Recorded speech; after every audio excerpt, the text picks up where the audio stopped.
చప్పట్లు కొడుతూ ప్రభు సన్నిధిలో మనకు తెలిసిన పాట కనుక దయచేసి ప్రభు సన్నిధిలో మౌనం ఉండొద్దు.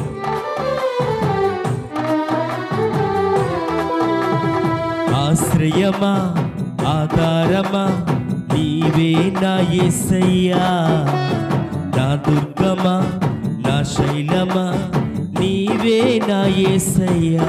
అందమా ఆశ్రయమా ఆధారమా నీవే నా యేసయ్యా, నా దుర్గమా నా శైలమా నీవే నా యేసయ్యా.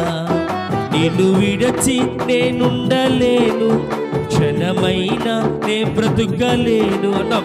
నిన్ను విడచి నేనుండలేను, క్షణమైనా నే బ్రతుకలేను.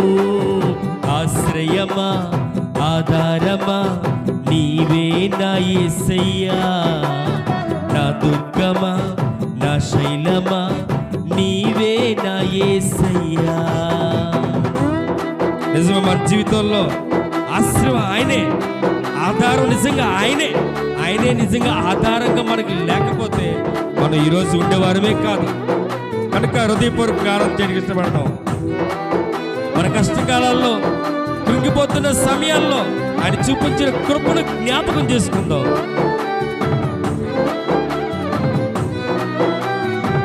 చప్పట్లు కొడుతూ దేవుని స్తుతిద్దాం.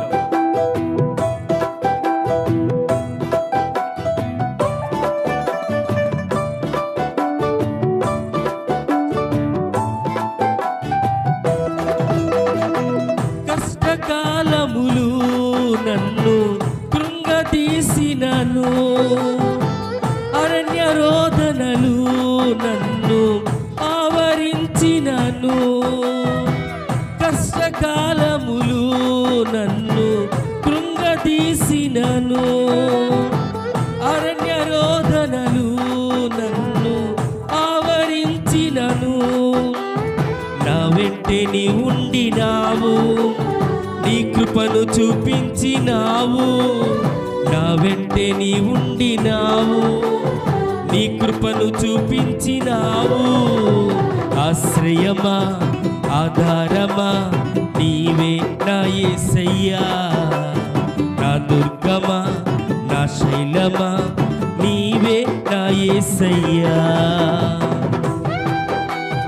చాలాసార్లు మనం కృంగిపోతూ ఉంటాం, మన మీద మాట్లాడుతున్న శత్రువులు చేసే పన్నాగాలకి విసిగిపోతూ ఉంటాం.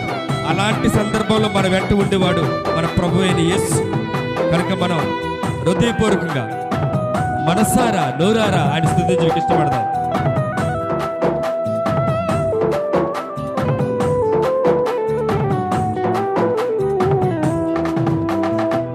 భక్తిహీనులు నాపై పొర్లి పడినాను, శత్రు సమూహము నన్ను చుట్టి ముట్టినను. భక్తిహీనులు నాపై పొర్లి పడినాను, శత్రు సైన్యము నన్ను చుట్టి ముట్టినను.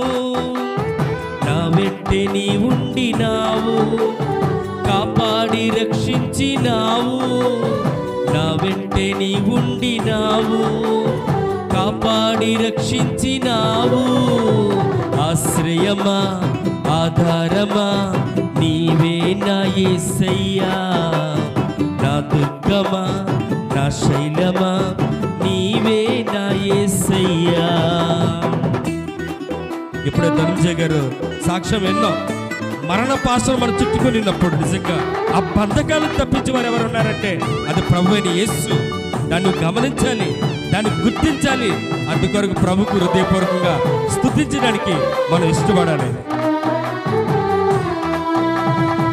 మరణ పాశములు నన్ను చుట్టుకొనగాను, బంధు స్నేహితులు నన్ను బాధ పెట్టినను. మరణ పాశములు నన్ను చుట్టుకొనగాను, బంధు స్నేహితులు నన్ను బాధ పెట్టినను. నా వెంటే నీ ఉండినావు, దయచూపి దీవించినావు. నా వెంటే నీ ఉండినావు, దయచూపి దీవించినావు. ఆశ్రయమా ఆధారమా నీవే నా యేసయ్యా, నా దుర్గమా నా శైలమా నీవే నా యేసయ్యా. అందరం ఆశ్రయమా ఆధారమా నీవే నా యేసయ్యా, నా దుర్గమా నా శైలమా నీవే నా యేసయ్యా. నేను విడచి నేనుండలేను, క్షణమైనా నే బ్రతుకులేను. అందమా నిన్ను విడచి నేనుండలేను, క్షణమైనా నే బ్రతుకలేను. ఆశ్రయమా ఆధారమా నీవే నా యేసయ్యా, నా శైలమా నీవే నా యేసయ్యా. నిజమే, మనకు ఆశ్రయము ఆధారము ఆయనే కనుక ఆ గొప్ప దేవుని మనం హృదయపూర్వకంగా కొద్ది నిమిషాలు స్తుతి చేయటకు ఇష్టపడదాం. మన జీవితాల్లో చాలా సందర్భాల్లో ఒక పర్యాయము రెండు పర్యాయములు కాదు, అనేక మారులు మన తప్పిపోతున్న పరిస్థితుల్లో మన వెంట ఉండి మన చేయి పట్టుకొని ఆదరించింది ఆయనే, మర్చిపోవద్దు. ఈరోజు ఏ కష్టం రాలేదనుకోవచ్చు, ఆ కష్టమైన పరిస్థితుల్లో కూడా నువ్వు వెళ్ళిపోకుండా నేను తప్పించింది ఆయనే, దాన్ని మనం గమనించాలి. ఈరోజు ఆరోగ్యంగా ఉండి దేవుని సన్నిధిలో ఆరాధన చేయగలుగుతున్నామంటే అది ఆయన చూపించిన వాత్సల్యత, దాన్ని మనం గమనించాలి. ఆర్థిక పరిస్థితుల్లో, ఆరోగ్య స్థితిగతుల్లో, అనేక ఆటంకాల్లో, ప్రతి దానిలో ఆయన కలుగు చేసుకుంటూ నీకు నాకు క్షేమాన్నిచ్చిన ఆ దేవుణ్ణి హృదయపూర్వకంగా ఆరాధన చేయడానికి మనం ఇష్టపడాలి.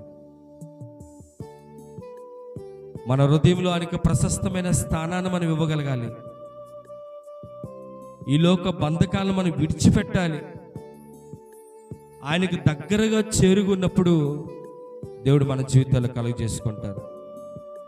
దేవుడు మన జీవితాల్లో కలుగు చేసుకున్నప్పుడు మన జీవితాలు మారుతాయి, మన జీవితాలు సంతోషకరంగా ఉంటాయి, మన జీవితాలు దీవెనకరంగా ఉంటాయి. ఆయన కలుగు చేసుకోవాలంటే ఆయనకు మనం దగ్గరగా రావాలి. ఈరోజు మన హృదయంలో ఆయనకి ఇచ్చే స్థానం ఏంటో మనకు తెలుసు.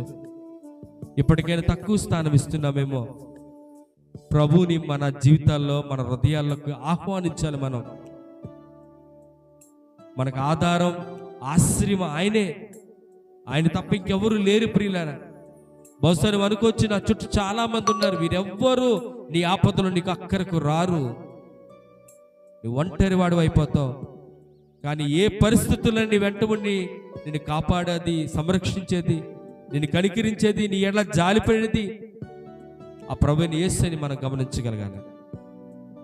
కనుక వాక్యానికి సిద్ధపడిపోదవుతున్న మనం దేవుడు మనతో మాట్లాడలాగన ఈరోజు తన వాక్కు ద్వారా ఒక భరోసా మనకిచ్చేలాగా ప్రభువుని అడుగుదాం.